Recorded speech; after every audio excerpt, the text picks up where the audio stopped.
Hey guys, thanks for tuning in. Today, as promised, I'm going to talk about why am I doing this YouTube channel. It's quite funny, I really tried to make this video for about 10, 15 times. I tried it while I was sitting, while I was standing. I tried to explain different perspectives and opinions, and geez, I had no clue where to start and where to end. And yesterday, something funny happened. I was drinking a beer and I started to read a little bit about lemonade. And I saw this article. I'm going to talk about it in a second. And I saw this article and I was just, that's exactly why I am doing this YouTube channel. That's exactly why. So without further ado, let's dive into this article. Let's see what they say and what my opinion is. And hopefully you can make your own opinion. So this article here, it's from Seeking Alpha, When Life Gives You Lemonade. It's written by Trapping Values, January 6th, 2022. Summary: Lemonade stock has been crushed since its 2021 high. We examine why the company has received so much attention. We give you our take on the fundamentals and the likely price target 5 years from now. I do much more than just articles at Conservative Income Portfolio, members, and so on. Okay, so his first statement, his first paragraph here. There is nothing remotely unique about the growth stories we keep hearing about today. Most have been powered by the same weak logic of running losses with the hope of becoming large enough to someday make money. Of course, every story is unique in a way, and surely there will probably be 5 to 10 stocks out of hundreds of the current crop that will justify the hype. Is Lemonade one of them? Let's find out. So already in this first paragraph, you just see like his underlying paradigm. He is more of this value investor, looking for a company with a book value of $1 and he wants to buy it for 50 cents, right? That's fine, but if that's your underlying paradigm, you should just not read about growth companies. That's like, I like horses, and then, I use my horse to go to work, then I start writing articles about cars. That just doesn't make any sense. An industry set for disruption? Lemonade is an insurance company that uses artificial intelligence or AI to simplify the insurance business. This starts from the first interaction with the person, where a few questions allow the chatbot to collect enough data points to start pricing the policy. The same process is also applied to clients when processing claims. Not all claims are processed via AI alone, but it is designed to simplify and in the long run give customers a better deal on pricing. This makes sense in theory, whether that means in theory, as humans are very expensive and time-consuming part of the equation, especially with inflation surging and wages going up. Having an in-house software can perhaps help with pricing in these times. That said, AI is not all that is cracked up to be. For starters, the larger players in this business, armed with tons of cash they make every year, have always been on the outlook for efficiency. The Allstate Corporation, for example, has been deploying AI for a long time. I have to zoom in here a little bit because my eyes become tired. Okay, so just let's think about this paragraph for a second. His main argument is, you have these huge legacy insurance companies. They make billions every year and they are looking for more efficiencies. Okay, so my question is, okay, the internet technology is like 20 plus years old and they aren't really able to deploy this technology. They still use agents. That's my first point. The second point is, doing a lot of cash is not the solution of all your problems, since they have to pay dividends. Like their dividends are, I believe like these people pay like 5% dividends on the stock price. Their stock price is somewhat, it's not the highest valued stock out there, but 5% dividends. And investors, they just expect them to pay 5% dividends in future too. So their ability to generate cash is, in my opinion, almost a liability, because the investors say, oh, you earned cash, I want the cash, give it to me, give me the cash in form of dividends. They don't say, oh yeah, keep it. Anyway, let's see his example he's showing. Enter AB, Enter Abby, shorthanded for Allstate Business Insurance Expert, which my firm helped develop, employing a rigorous approach to the words and phrases at the heart of a company's product. Abby's avatar-driven interface offers accurate answers to policy questions while streamlining the quote process. From just a few thousand queries a month in 2013, Abby now handles 100,000 from all of the company's employees and not just from agents. A new version of Abby will soon be taking queries directly from the customers. Best of all, Abby's paid for itself the first year, so almost all the ongoing savings now drop to the bottom line. I'm not an Allstate customer, so I cannot say if they really deployed this technology and if customers are really using it. But yeah, in case you missed it, that was from 2016. Countless examples exist from within the industry, but we want to show one more to demonstrate how quickly companies figure out where the maximum usage point was for this. So another point I want to mention is, you know, we always talk about these tech companies, and in my opinion, the really, really good companies, they are not tech companies. Think about Apple. For sure, they make technology, but their core ability is really to understand their customers. What do our customers really want? How do they want to interact with their phones, with their laptops? And then that's the starting point. When they figured out that customers just want a smartphone with a given, I don't know, 8-hour battery lifespan or whatever, and then they just organize themselves so they can produce this product in the most efficient way as the customer wishes it. And then there are companies, they just don't get it. They believe it's technology and they start to build fancy stuff, but aren't really able to deploy it to the customer, and the customers aren't really going to use this technology. And I did some consulting for a Swiss insurance company. And when I talked to them, they said, yeah, we have chatbots and we have all this kind of stuff. And then I went on their internet page and I really just tried for a second to chat with this chatbot. And oh man, that was horrible.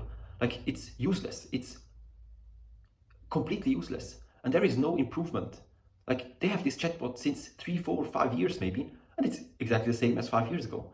So they just deploy this technology just so they can say, oh yeah, you see, we deployed this tech, but they aren't really benefiting from it. It's more of a liability, it's more of a burden. Okay, from a recent Q&A from Capgemini Consulting on AI business, we don't want to replace our human advisors. They are a really important route to make for us, but we want to augment them and add to their capabilities, end quote, says Dr. Natush, Prudential Global Head of AI in the group digital team. Quote, we want our human advisors to become prime users of our robo-advisor, so they can tune in even better to the actual needs of their customers. And then here, Prudential could easily replace its human staff with robo-advisors. Yeah, maybe they could, so why aren't they doing it? And the point is exactly the same. Let's assume that they have the same technology. I don't believe it, but let's assume they have the same tech. If they are not able to deploy it to their customers, then, you know, it's like, I don't know, you have the best tank on planet Earth, but you cannot drive it to the battlefield. This tank is useless. But, you know, we have it. Yeah. Sounds like when Tesla started to produce electric vehicles, you know, and then they said, yeah, you know, the first cars were electric vehicles in 1908 or something like that. And then they said, yeah, we could develop electric vehicles too, but, you know, customers don't want this. Yeah, dude, you just don't get the point. If you believe that, right? And that was from 2018. Tell us again how this is all new. It's new because they deployed their technology to the customers. That's what's new. You can build the greatest and best, again, tank in the world that could fight in every battlefield and win every war. But if you can't deploy it to the battlefield, it's just a liability. Perhaps the argument here is that Lemonade software is more artificial or more intelligent, probably the latter. That is certainly possible, and we will entertain that. Let's see how the numbers are playing out to support that. And now what we are going to see is really, I'm sorry, but this author, he has no clue what he's talking about. And I'm going to prove my point. So he shows here revenues, 3 months ended in September 2021 and 2022. And you see this is different kinds of revenues, commissions, net earned premiums, and so on. But total revenues in 2020 were 17.8 billion, and in 2021, 35.7 million. I hope I said before million too. So anyway, it's perfectly a growth rate of about 100%.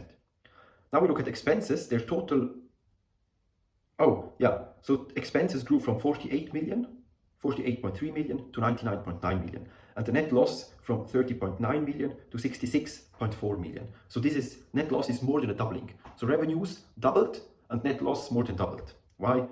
Because their expenses are very high. So let's see what the author has to say about this.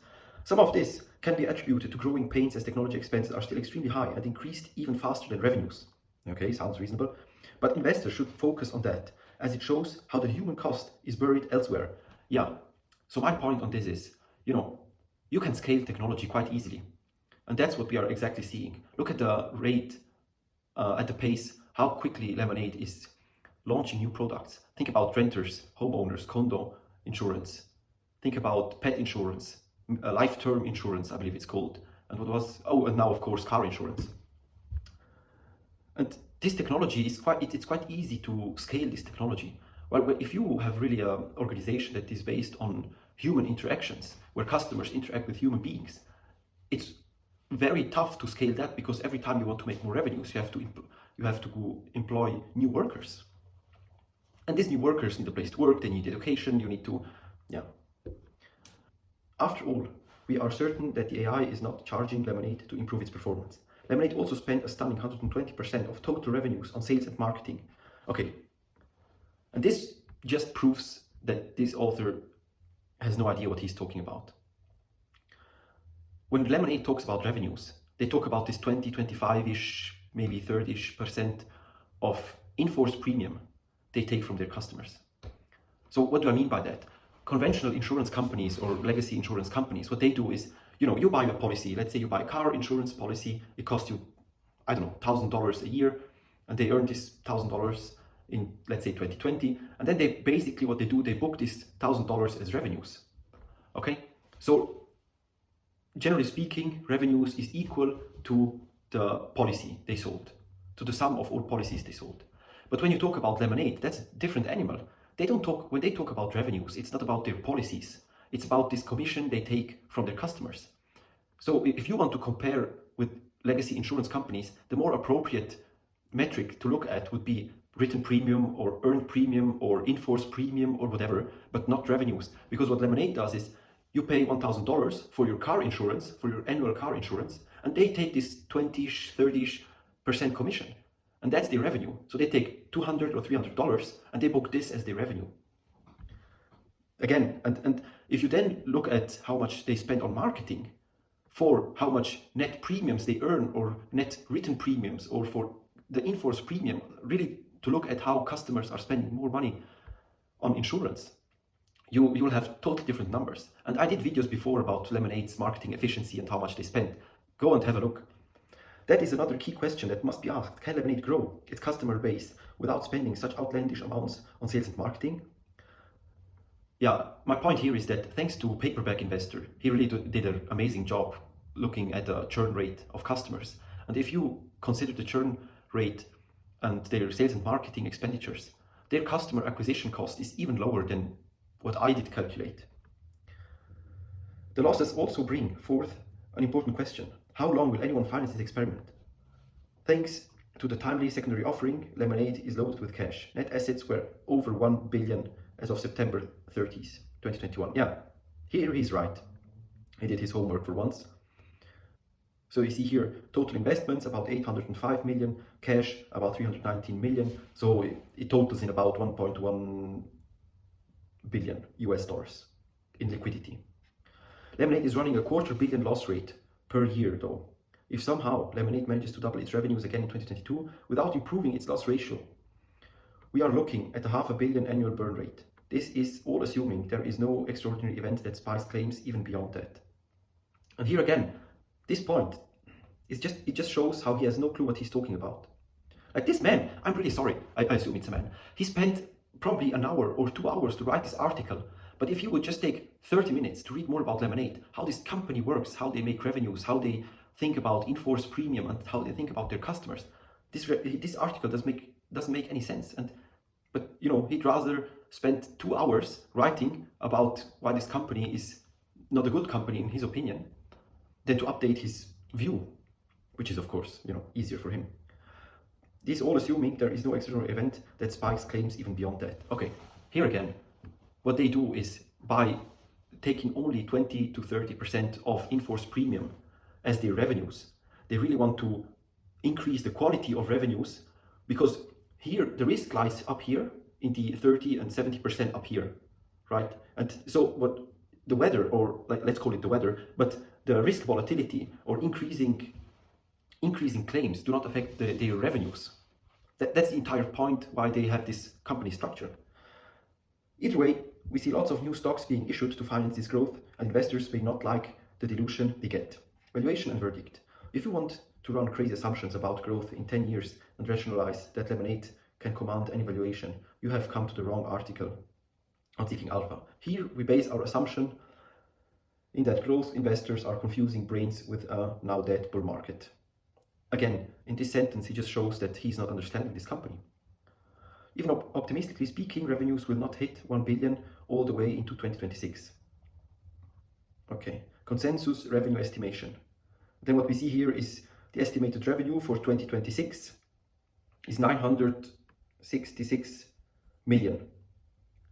Yeah, number of analysts 1.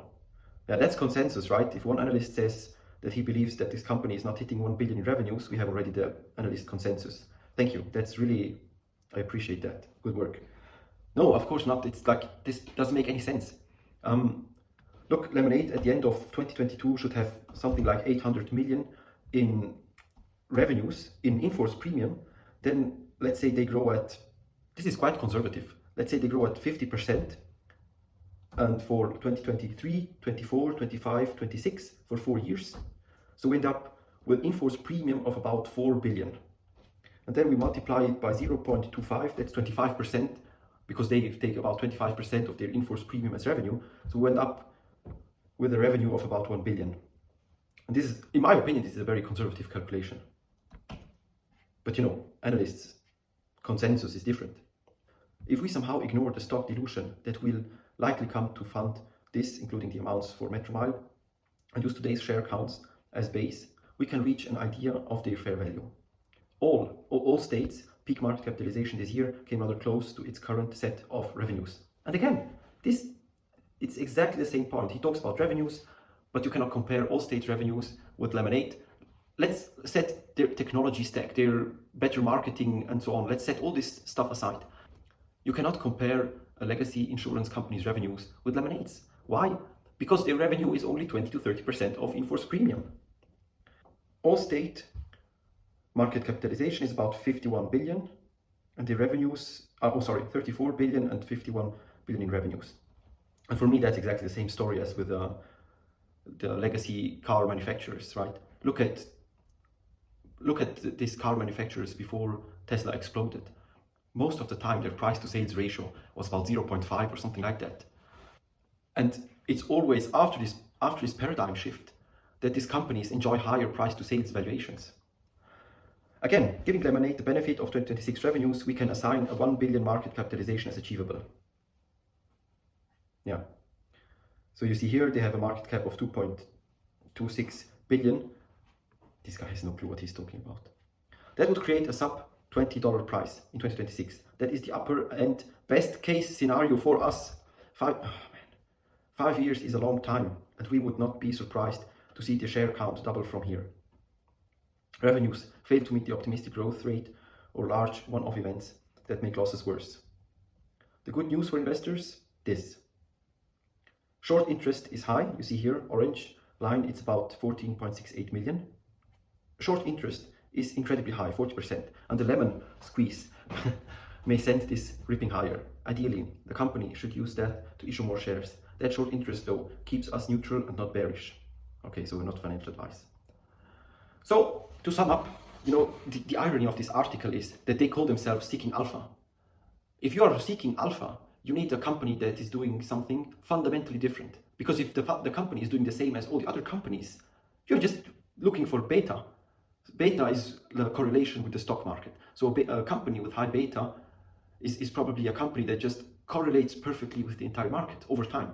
And what does that mean? That means that they make the same revenues, they have the same costs, they have cost structures, they have the same earning structures, they have the same investors, they have the same expectations, they have the same analysts. That's beta. And if you're looking for alpha, and I hope you're looking for alpha if you're on this YouTube channel, if you're looking for alpha, you're looking, in essence, you're looking for a company that does something completely different than the competition.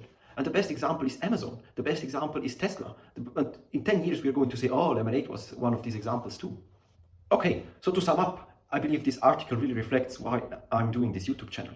There is so many people that just don't understand how to analyze companies. Because, you know, they look at, when they talk about fundamentals, they look at US GAAP, which is fine, you know. But at the end, analysts were looking at US GAAP for Tesla too. And they just didn't understand the company. Some even accused Tesla of fraud, which is crazy. And now this is happening again. And we have to look at the fundamentals, not the fundamentals of US GAAP, but the fundamentals of the company. How do they think about customers? How do they think about technology? How do they do their marketing? How do they integrate stuff? Are they vertically integrated? How do they allocate resources. Like, these are fundamentals, and not numbers are numbers, and they are always going to be only numbers. But you have to understand, or that's what I believe, that we need to understand the story behind the numbers. And only if we do that, the numbers make sense, and then we can start to project the numbers in the future. And that's what this author is not doing at all. I'm fine with that, he can sell his stocks, I'm going to buy them. In my opinion, 2 billion for a company like Lemonade seems quite a good deal. But I want to say that while I'm very bullish on the company, I still need to build more conviction in this company, because I'm at the beginning of my research. But while I'm bullish on the company, I'm not sure if the stock is going to follow the company in the next couple of quarters. First of all, you have this analysts consensus, because one analyst said it, that the company could have some trouble, or they just don't understand it. You have high, you also have a very high short interest of about 40%, which is just crazy. So in essence, you could say Wall Street is betting against Lemonade. And this is an incredible chance for us retail investors. Okay, so thank you very much for watching. I hope you liked this video, and I hope it just clarifies why am I doing this YouTube channel. I want to do research, I want to understand this company, and I really want to understand if this is a 100x company in the next 15 to 20 years. And I hope you can benefit from this. So thank you very much, and have a good day. Bye.